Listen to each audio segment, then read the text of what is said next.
ভাবি কি কি আমার বউ আমার জিগার চায় না বুঝছো? ছোট বুদ্ধি করছেন না, তুমি বিয়ে করছো ছোট মানুষের দিবস চাই, বিয়ে করবো আমার মতো বড় ছোট দেখে তাহলে সে তোমার ঠিক মতো দিবস চাই।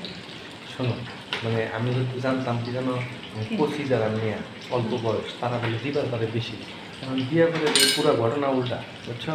উদায় খাওয়া কথা যে খুশি তোমার সব কিছু কথা, যারা খুশি তারা কম দিতে পারে, কারণ তাদের তো ব্যবহার হয় নাই, তারা তো জিনিসের মজা বুঝে না, এটা আমি কম দিব। আর যাদের ব্যবহার হচ্ছে অভিজ্ঞতা অনেক বেশি, তারা একটু বেশি দিবে।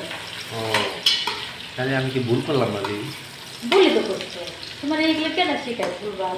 এই ভুল কোনো জিনিস শিখবা না, সঠিকটা শিখতে হলে আমার কাছে আসা, সঠিকটা আমি তোমার সবসময় শিখাই দেবো। সেই সঠিক নিয়ম তুমি অবলম্বন করবা, দেখবা যে তাহলে উন্নতি আর উন্নতি।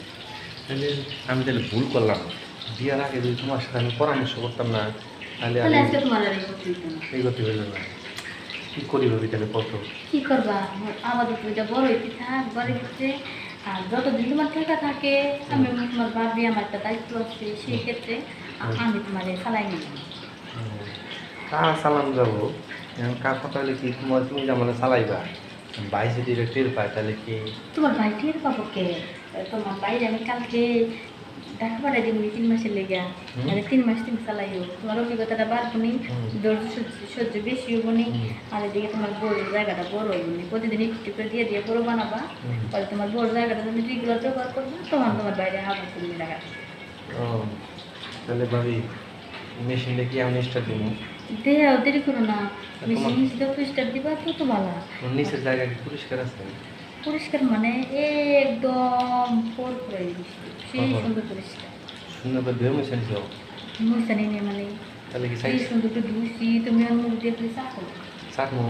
ও তাহলে ভাবি আমার আর টস হইতেছে না বুঝছো? তোর সদর মানে কে তুমি তোমার এই জিনিসটি দেখে বুঝছো, হ্যাঁ আমার মনে করো মেশিনটা আছে না, হ্যাঁ হুট করে খারাপ গেছে বুঝছো? কেটে খারাই গেছে। হ্যাঁ। তুমি দেরি করো কে, খারাই গেছে টুস করে তুমি পুষ করে বইটা দেও।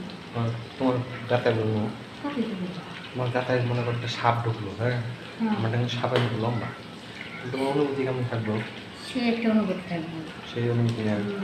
কারণ এই ইন্দুরের গাথায় সাপ গেলে সে একটা অনুভূতি থাকে না, হুম। সারা জীবন তো ইঁদুর মিদুর গেছে বুঝো নাই, হুম। এখন তো একটা সাপ যায় তাহলে তার মানে সুগন্ধ না। সুবাদ না।